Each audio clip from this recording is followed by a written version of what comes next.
মাশাআল্লাহ, আল্লাহুম্মা বারিক লাহুম। অনেক সুন্দর ধনিয়া হয়েছে। তো আজকে আমরা ধনিয়া পাতা হারভেস্ট করব। তো আপনারা দেখতে থাকুন।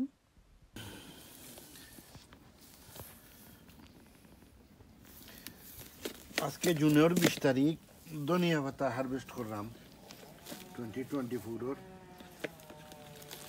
ইয়র মাঝে বাক্কা সুন্দর ধনিয়ার তো গেরান মাশাল্লাহ।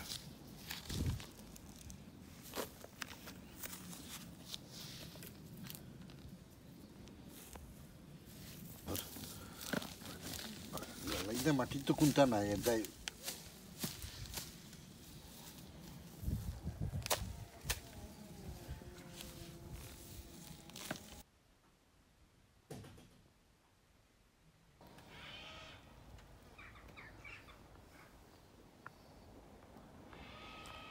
তো মাশাআল্লাহ, এত সুন্দর ধনিয়া হয়েছে। তো দূরের অথবা কাছের যে যেখান থেকে আমার আজকের এই ভিডিওটা দেখতেছেন সবাইকে জানাই আমার প্রাণ ঢালা শুভেচ্ছা। আল্লাহুম্মা বারিক। অনেক সুন্দর ধনিয়া হয়েছে। তো আমি আগের ভিডিওতে আপনাদেরকে শেয়ার করেছিলাম আমি কিভাবে ধনিয়ার বীজ রোপণ করেছিলাম এই কন্টেনারগুলিতে। আমার আগের লাস্ট ভিডিওটা দেখলে আপনারা বুঝতে পারবেন। তো আজকের এই ভিডিওটার সেকেন্ড ভিডিও, যে আমি বলেছিলাম ধনিয়া যে রোপণ করেছি সেগুলো হওয়ার পরে আমি যে হারভেস্ট করব তো শেয়ার করব। তো আজকে সেটাই আমি শেয়ার করতেছি, যে হারভেস্ট করে কতগুলো ধনিয়া পাতা পেলাম। আর এখন আবার এগেইন এই কন্টেনারে কিভাবে ধনিয়ার বীজ রোপণ করব। তো আগের ভিডিওতে আপনারা অবশ্যই দেখেছেন কিভাবে রোপণ করেছি। তারপরেও সেই সেম পদ্ধতিতে একই কন্টেনারে আবারও এই সামারে 2024-এ সেকেন্ড টাইম আমি রোপণ করে নিব। তো সেগুলো রোপণ করার পরে এইগুলোও রোপণ করেছিলাম, আপনারা দেখেছেন আমি কিভাবে রোপণ করেছি।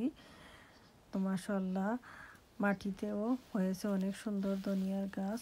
আবার পটেও যে রোপণ করেছিলাম সেই পটেরগুলাও সুন্দরভাবেই গ্রো করতেছে। মাশাআল্লাহ মাশাআল্লাহ, গার্ডেনের ধনিয়া তো এত গ্রান, এত মজা, এত টেস্টি। তো এগুলা তুলেছি। তো এখন এগুলোকে সুন্দর করে ক্লিন করে নিতে হবে, অনেক সময়ের দরকার। তারপরেও যাই হোক, একবার ক্লিন করে সুন্দর করে নিয়ে দয়ে ফ্রিজে রেখে দিলে সারা বছরে খাওয়া যায়। আর এদিকে সাথে সাথে আমি কন্টেনারগুলোর মাটিও একটু করে নিচ্ছি। এগুলাতে আমি পরের দিন সিড রোপণ করে দিব। তো ফিশ ব্লাড অ্যান্ড বন আর যে বড়িসার আছে এই দুইটা আমি সেই মাটিতে দিয়ে দিচ্ছি, দিয়ে এগুলোকে একটু কুড়ে নেড়ে রেখে দিব।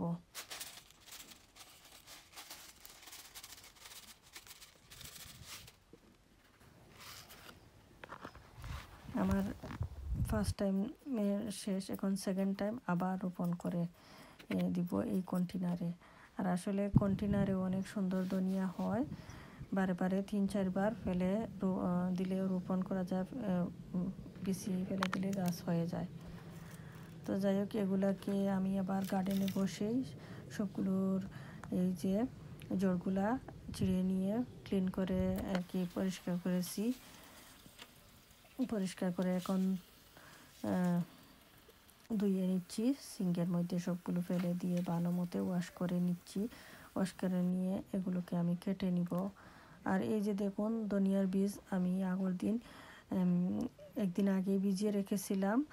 তো এই ধনিয়াটাই আর কি আমি গার্ডেনে রোপণ করেছি। তো আমি আপনাদের সাথে প্যাকেটটাও শেয়ার করলাম। আর এই যে দেখুন, ভিজিয়ে রেখেছি। তো এগুলো কালকে পরের দিন আমি সেই কন্টেনারেই আবার রোপণ করব।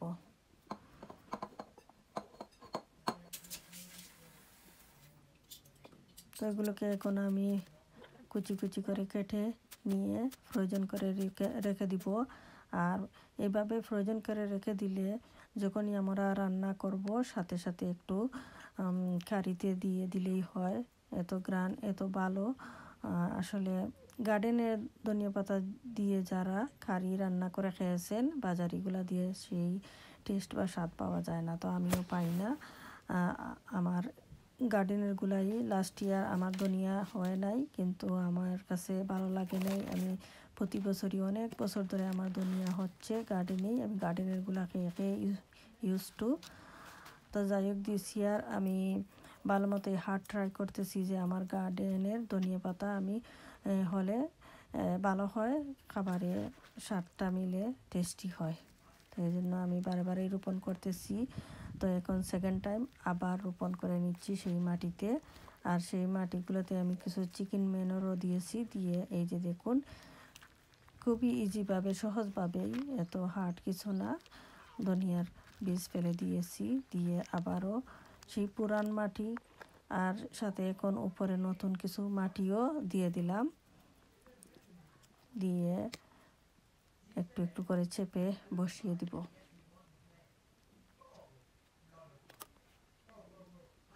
আর এখন তো জুন মাসের আমি 20 তারিখে তুলেছিলাম, আর 21 তারিখেই এটা আবার রোপণ করে দিয়েছি।